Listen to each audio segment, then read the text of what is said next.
சாமந்தி செடிகள் அஸ்வினி பூச்சி தாக்குதல் ரொம்ப அதிகமாக இருக்குது அப்படின்னா, இன்றைக்கி நான் அவங்க கூட ஷேர் பண்ணியிருக்கேன். இந்த ஃப்ரீ ஹோம்மேட் பூச்சி விரட்டி ஒரு முறை ட்ரை பண்ணி பாருங்கள். இது நம்ம 2 in 1ஆகவும் பயன்படுத்த முடியும். ஃபர்டிலைசராகவும் பயன்படுத்திக்கலாம். நம்ம இது ஒரு நல்ல பூச்சி விரட்டியாகவும் பயன்படுத்த முடியும்.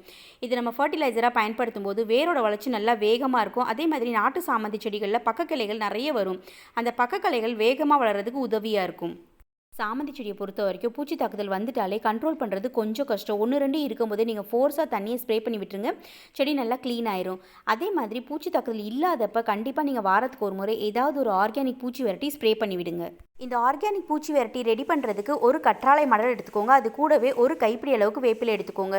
பூச்சி தாக்குதல் ரொம்ப அதிகமாக இருக்குது அப்படின்னா ஒரு கைப்பிடி அளவுக்கு வெங்காயத்தோல், இது எல்லாத்தையுமே ஒன்றா சேர்த்து மிக்ஸி ஜாரில் சேர்த்து நல்லா அரைச்சிட்டு 2 லிட்டர் தண்ணியில் கலந்துட்டு செடி முழுக்க நனைகிற மாதிரி ஸ்ப்ரே பண்ணி விடுங்க. நீங்கள் ஃபஸ்ட் டைம்லேயே நல்ல ரிசல்ட் பார்க்க முடியும். உங்கள் செடியில் பூச்சி தாக்குதல் ரொம்ப அதிகமாக இருக்குது அப்படின்னா ஒரு நாள் விட்டுட்டு நீங்கள் மறுபடியும் ஸ்ப்ரே பண்ணி விடுங்க. இந்த பூச்சி விரட்டியை முடிஞ்ச வரைக்கும் காலையில் 7 மணிக்குள்ளே ஸ்ப்ரே பண்ணிடுங்க.